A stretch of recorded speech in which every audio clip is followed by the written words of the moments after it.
so my mouth was wired shut for a little while. I lost the eyesight, and it's not because of my optic nerve damage, but it was due to a lot of damage from, I'm guessing, the face shield, like when I hit the car. So, for example, I had to learn how to walk all over again. Well, now I can jump. Now I can jog. Now I can run.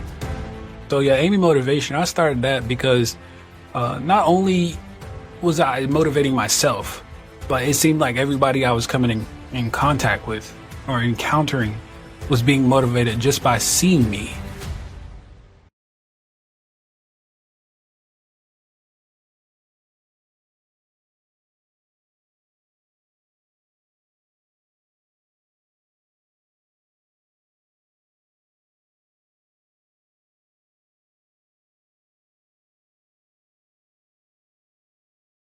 Hey man, how are Things things? are going good. How are you doing? I'm fantastic, man. All right, so I'm happy to have you on here, but I want you firstly to tell my audience a little bit about yourself, some general information. Yeah, so my name, of course, is Kiwan Amy, and I was born and raised in Durham, North Carolina. I, after high school, entered into the United States Air Force as an in-flight refueling specialist. And I served a decade in the Air Force and advanced to the rank of staff sergeant, where I would also become an instructor. So I taught the job that I did as well. And the job, like I said, in-flight refueling, that's where you refuel planes in midair. So pretty cool to say the least. Wow. Yeah. Yep. So, and they only do that in the military. You won't find any commercial airliners doing that.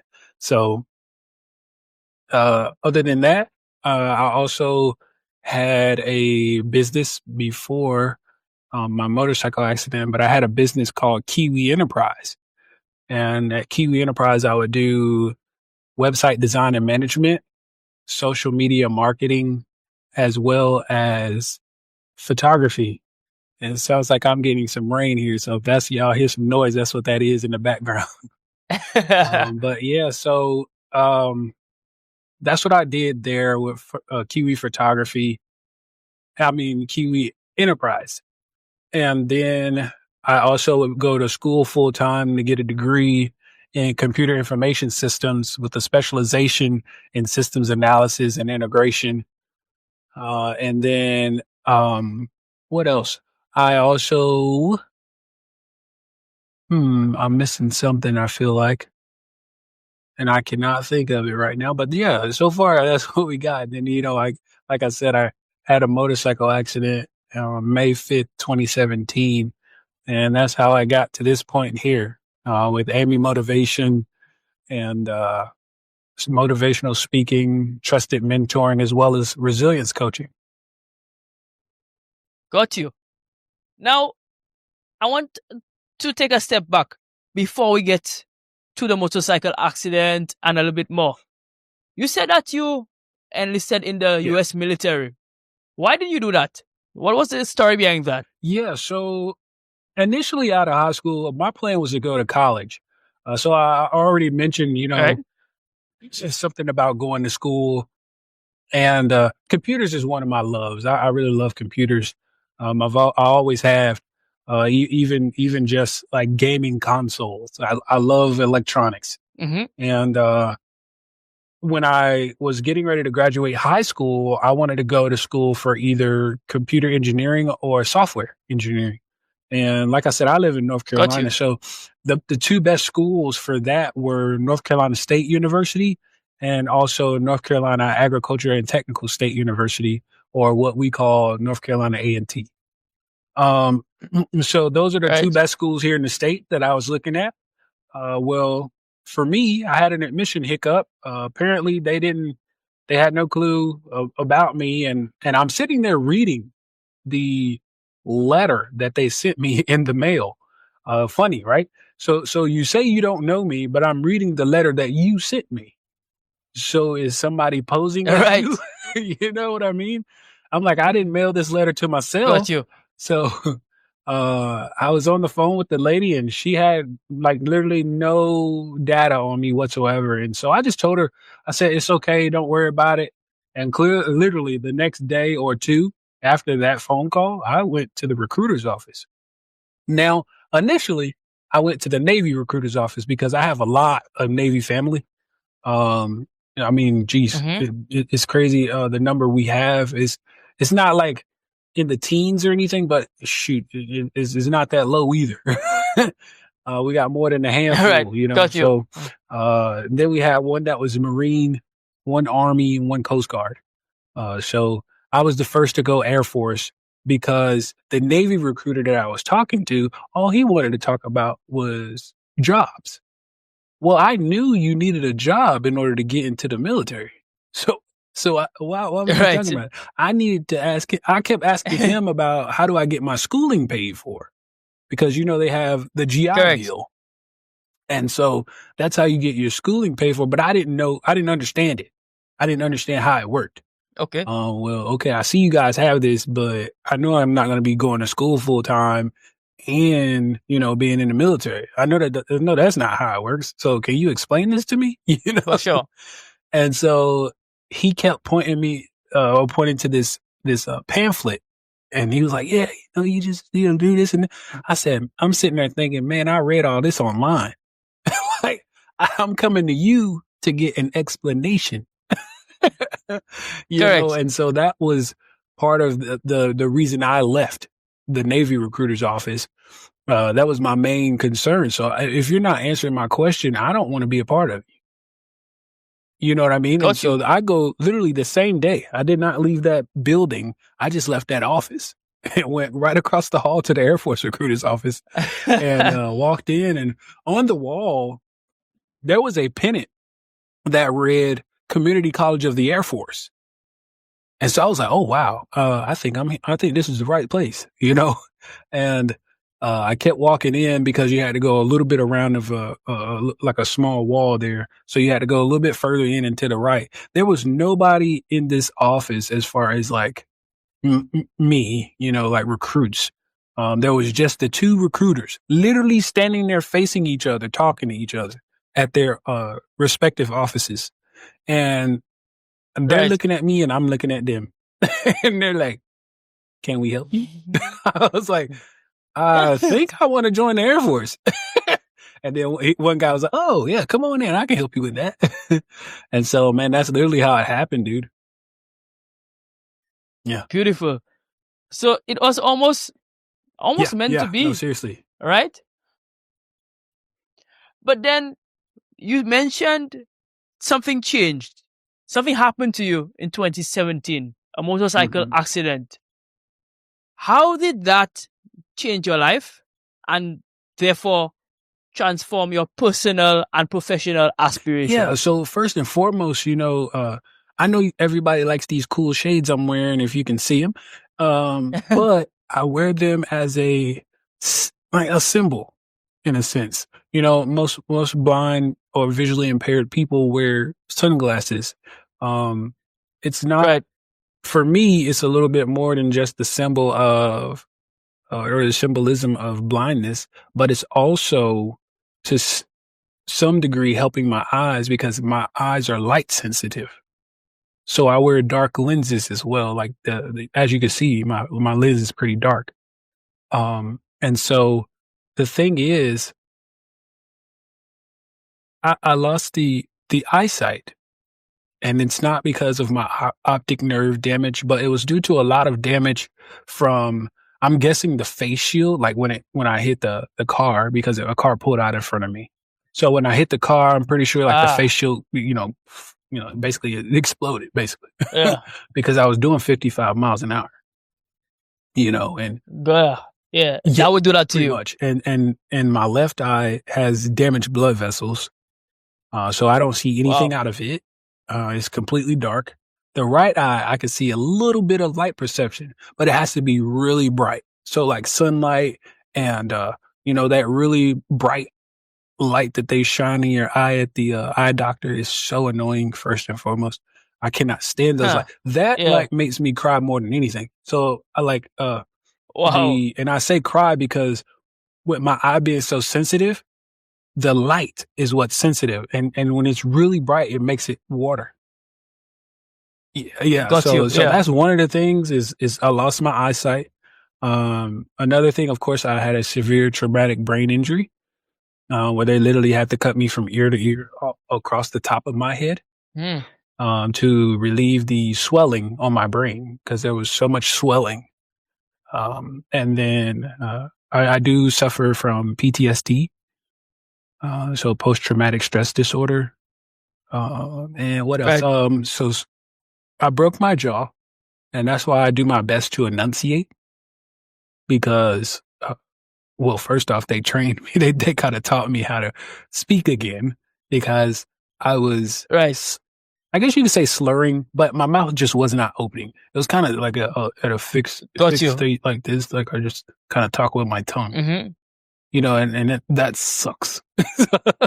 So Yeah. now I make sure to open my mouth and enunciate, um, and things of that nature. But I also, had so much damage to my teeth, chipped, cracked, knocked loose, like everything. I had root canals after root canals after root canals. That was probably the cheapest part of the accident, and it was $20,000 after. That's Wow. after the insurance pays their part. You know what I mean? Very Yeah. expensive, That's man. 20,000 US dollars back in 2017. Not today's money. Wow. That's back then, you know? So my thing is, I had that. So my mouth was wired shut for a little while. I did get, quite a few teeth fixed, but not all yet. I still haven't gotten all of them fixed. So that's crazy. It's been since 2017. I still haven't gotten them all fixed. As you can see, I had a trach. So, because my face was crushed in, because I have two metal plates in my Got you. head. Yeah. So Wow. my face was crushed in. So they needed to put a trach in for me to breathe because my nasal passage wasn't, open like it should be yet. Open right. Yeah. So they put that in, and then you move further down. I had, 2 rods and 12 screws surgically, infused to my spine. So, from L4 to Wow. T2, I have that. And, I broke both of my legs. So, oh, I'm sorry. Before I get to my legs, my hand, my left hand is the only hand that actually has like problems. Everything else on my Okay. arms are fine, but the left index finger, they call it trigger finger. Yeah. So Right. I Yes. have trigger finger on my left index finger. And so if you hear me or see me cracking my finger, that's why. It's because it relieves the pressure that's on it. Okay. Because it builds up pressure Got every you. so often. And see, like after I just cracked it, it feels so much better right now. Like just that quick. All I had to do was Wow. crack it.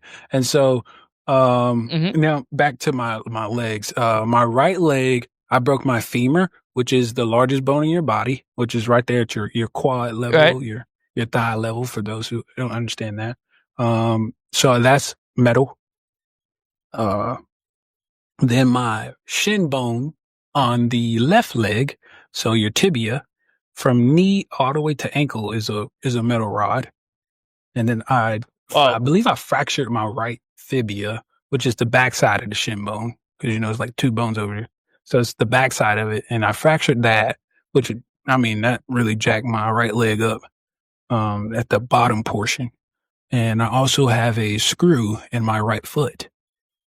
So I don't know if it was that or something else that caused my foot to be a different size than the other one. So my foot Okay. or feet used to be a size 10. Well, now my left foot is a size 10 and the right one is an 11. Yes. Wow. So it Yes. grew. Yes. So I actually had to go to a podiatrist and get custom made shoes. Got you. Wow. So that is. I mean, obviously, it was a serious accident, an accident that could have easily taken your life, and it was, I'm guessing at that time that you had a true shift, a true change, and you established something called Amy Motivation. Now, what is Amy Motivation? Tell me about it. And what is your core message? And I guess why did you decide to start Yeah, this? no problem. So yeah, Amy Motivation, I started that because not only was I motivating myself, but it seemed like everybody I was coming in contact with or encountering was being motivated just by seeing me. Not even by me talk. Yes, they get motivated when they hear me speak or when I talk to them one on one, whatever the case may be. But just seeing me, people get motivated. Like I just got back from the gym before I got on here with you. And people always stop me or say something to me when I'm in the gym because they just watch me working out. And, I go to one of the public gyms. I don't go to those private gyms. I'm not that big yet. Yeah. So I still go to the public gyms until somebody tries to, try something. But anyway, I go to, Planet Fitness and, the people there are so nice first and foremost, not just the staff, but, people who just in there working out, man, and they watch me and, random people come up and some people I know by name and others I've given names to kind of be like, who you remind me of so and so. Like these two ladies, they're so crazy, they're funny, but I call them Thelma and Louise. And for my people who understand that reference, you'll understand. But I call them Thelma and Louise because they're always in something. They're always in the trouble. And so, I just do things like that, and I actually, just enjoy the interaction with people because I might look at the time. So when I work out, I might look like I'm an unapproachable person, but it's because I'm in the zone. Like my mind is somewhere else.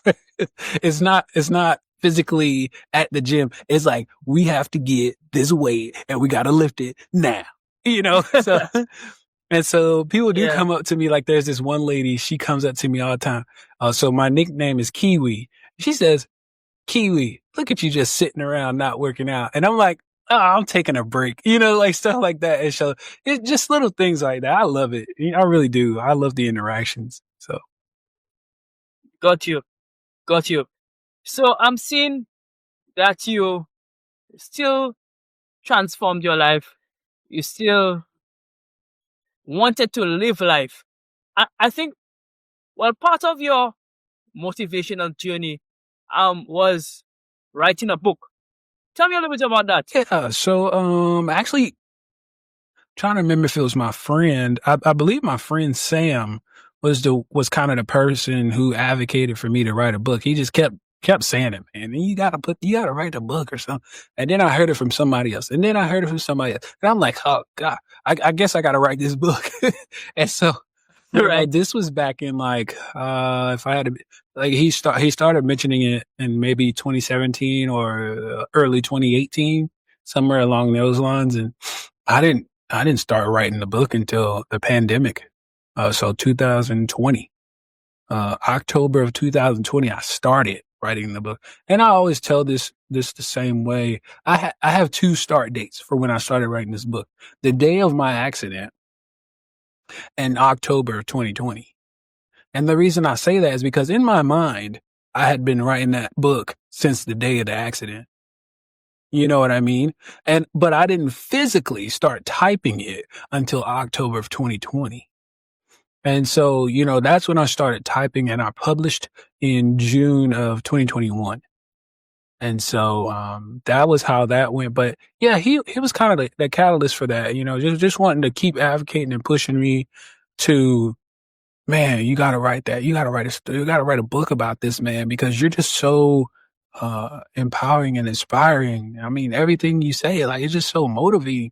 Like, he's like, you've been through way more than I've ever been through, and you're still able to just smile. Like, the fact that you're even smiling. He's like, some people will have like a hard day at work and they won't smile, but you, I mean, basically almost died, and you're still smiling and stuff. It's crazy.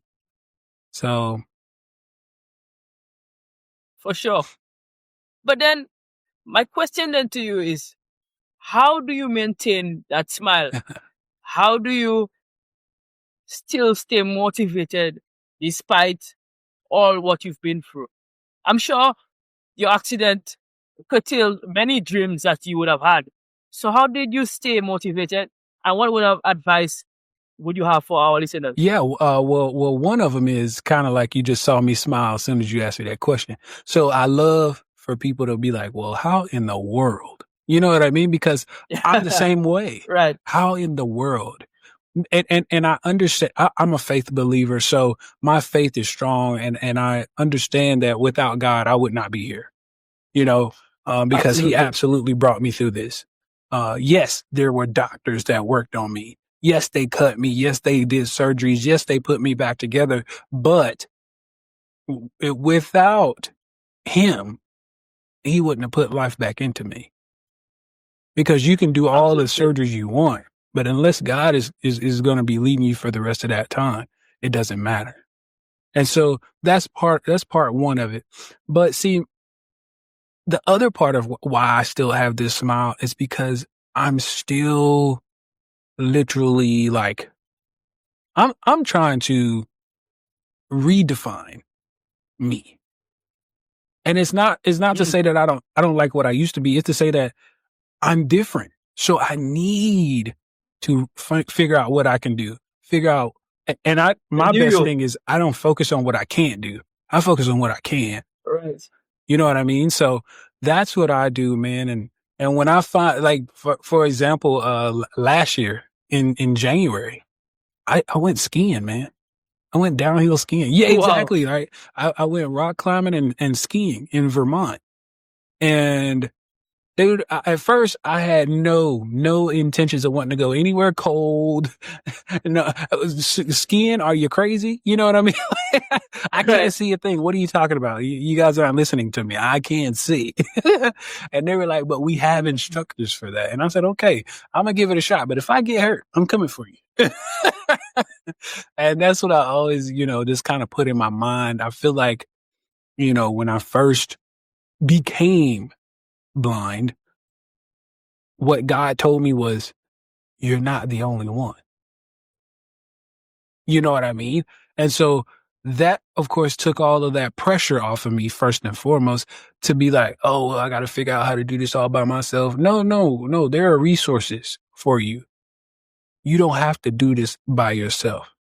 Your own. So, yeah, that's how I did it. And I'm still doing it.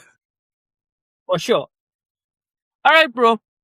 So we're moving on to a segment that I really like in the podcast called the Quick Hitters. It's rapid fire questions, so you can answer as quickly as possible. And then we'll get on to further serious questions.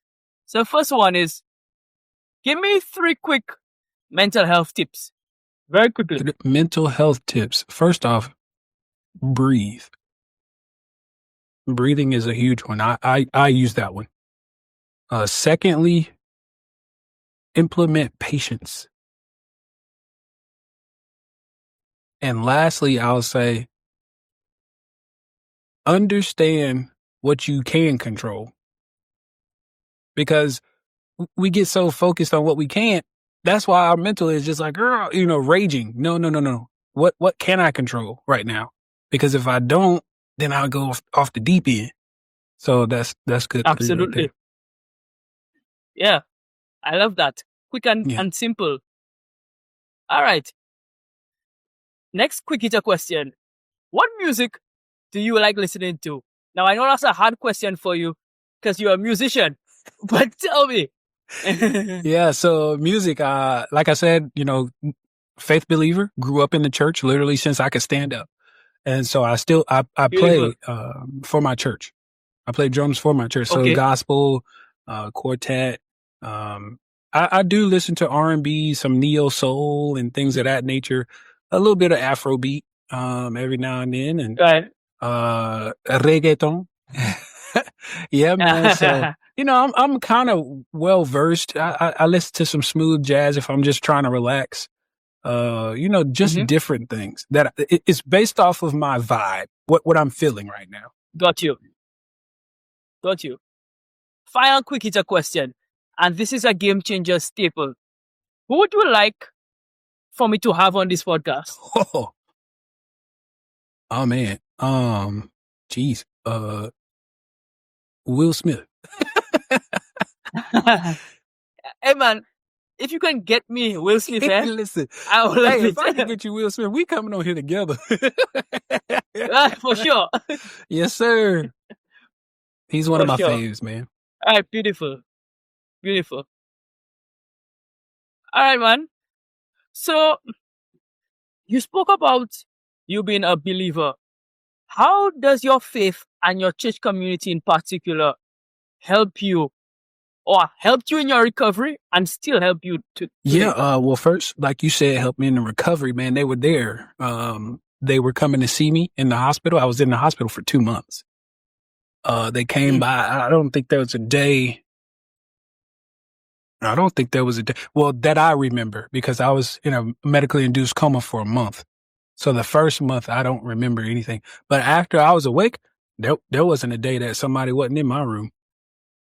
You know what I mean? They stopped by. At least somebody stopped by, and family, friends, church members, co-workers, all of it. Somebody was stopping by. And so that was huge. And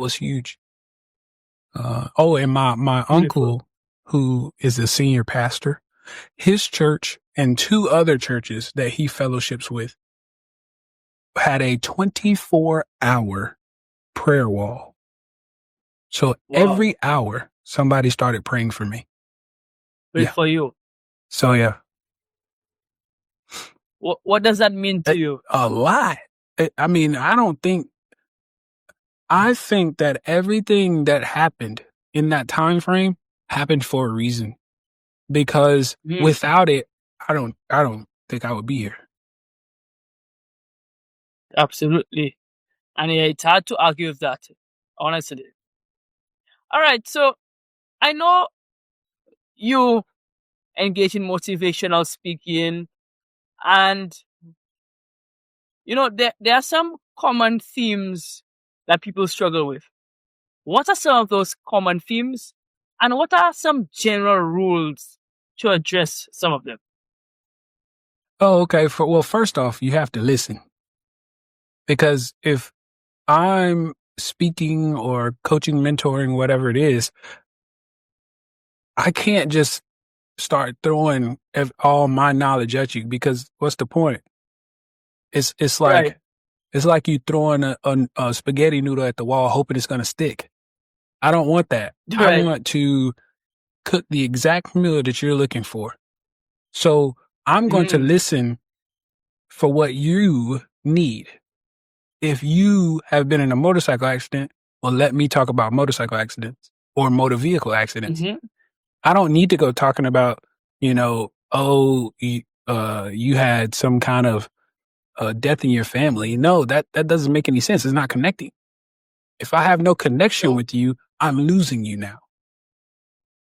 And I don't want to lose you. I want you to understand where I'm coming from, and for us to be able to have that true connection in order for you to gain something. I want you to gain knowledge. And with this knowledge, I want you to utilize it to better your life. Yep. So that's kind of what I do when it comes to challenges like that I'm faced with. And I cannot stress it enough. Listening is the biggest part of that. Yes. Because if you don't listen to people, then you can't help them. It's just pretty straightforward. Absolutely. All right. In your own life, I'm just thinking about your story. In your own life, how would you define resilience? And in what ways has that definition evolved for you throughout your life? I won't say it evolved. I will say that it does hold true. It's basically you bouncing back from adversity or some hardship, some struggle. And I did. I did bounce back, and I am bouncing back because I'm still finding things out about myself. And the reason I say that is because I keep challenging myself. I'd never stop challenging myself because I don't want to grow stagnant and I don't want to become complacent, because that's what stunts your growth in life. When you sit there and you just like, oh yeah, I'm good enough. I can walk just enough. So for example, I had to learn how to walk all over again. Well, now I can jump. Now I can jog. Now I can run. And now I can pull people. Like I've literally done that before, and push sleds and stuff like that because I kept going. I didn't stop at, oh, I'm walking again. No, I didn't stop at that. I went to the gym because I wanted to do squats again. I wanted to do bench press again. Like these are things that I challenged myself. I paid for a trainer to teach me this or to, give me the workouts, but I still have to do them. Yeah. Do it, So, yeah. I continue to challenge myself is what it's really about. Beautiful. So I'm guessing resilience could be defined as challenging yourself despite your challenges. Yeah. It's really just the bounce back. How Bounce did you back. bounce back from your adversity? Absolutely. Beautiful. I like that. Now, we come into the back end of the interview. How can somebody develop a positive mindset? You said, how can they do what? Develop a positive Develop. mindset. Yeah. Well, first off, you have to want to. And as simple as I'm saying it, it's not that easy because I remember when all I kept saying was, why me? Why did this happen to me? Out of all things, you would have to choose for me to lose my eyesight. I if you look at the title of my book, it's called Don't Focus on Why Me, From Motorcycle Accident to Miracle. But that first part, don't focus on why me, that came after I did all that questioning of why me? Why did you have to choose me for this? Blah. And I'm talking to God at this point because that's the only person I know to go to about that situation. And when I finally shut up, he said, well, why not you? And I didn't listen. I was actually scared at the time because wasn't nobody in my room. And I was like, okay, where did that come from? You know what I mean? So I was like, why not me? Who said that? And he was like, oh, you don't know my voice by now? And I said, okay, I won't question you no more. And sure enough, man, that changed everything.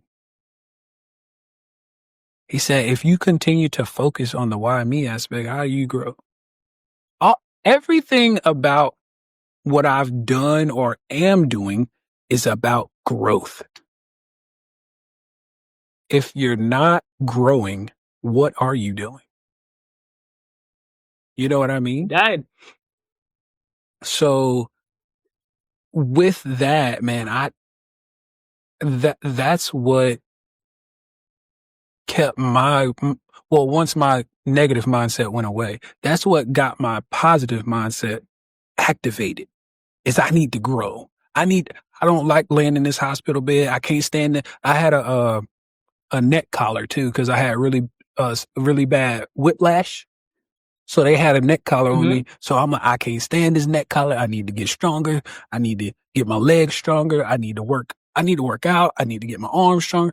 I was trying to do it. I need to, get my mouth, back stronger so I can talk. Cause oh my gosh, waking up, not being able to talk is the worst thing I've ever had in my life. Yes, my eyesight is one thing, but now I can't even communicate. Dude, that must have been frustrating. Yeah, listen, I don't wish that on anybody. I was like, what kind of nightmare is this? I said, I don't know who playing games, but I don't like them. So it's just about, you have to find a way to shift your mindset. Once you do that, though, I mean, listen, the opportunities are endless. But you have to start there. You can't just be like, I'll figure it out. No. We got to start with the mindset shift first. For sure. But yeah. Beautiful. Kiwan, I'm so happy that we scheduled this interview. But before we go away, I want you to plug your book. Tell people where they can read your entire story and learn a little bit more about it. Absolutely. So you can find my book. Of course, the title again is Don't Focus on Why Me, From Motorcycle Accident to Miracle. It can be found on Amazon, Kindle, Audible, and Apple Books. If you also want to go to my website, amymotivation.com, again, that is AMEY motivation.com. You can find the link to the book there as well. All right. Absolutely. Man, I'm so happy, like I said, that I got to meet you and I got to interview you. Thank you so much for this meaningful and deep conversation. I pray and hope that you continue being you. And I pray and hope that you continue seeing success in all places of your Thank life. you. I appreciate it, man. All right, guys. So this has been yet another Game Changers interview. And to thank you for coming on. Thank you for coming and listening to Kiwan and myself just, have a deep and meaningful conversation. Remember to like and subscribe. Game Changers is available wherever you get your podcast. We are on Spotify. We are on YouTube. We are on Apple Podcasts. Wherever you get your podcast, you can get Game Changers. And if you think Kiwan was good, trust me, we have so many other amazing guests as well. Anyhow, this has been a lot of fun. And I hope to see you next time. Bye-bye.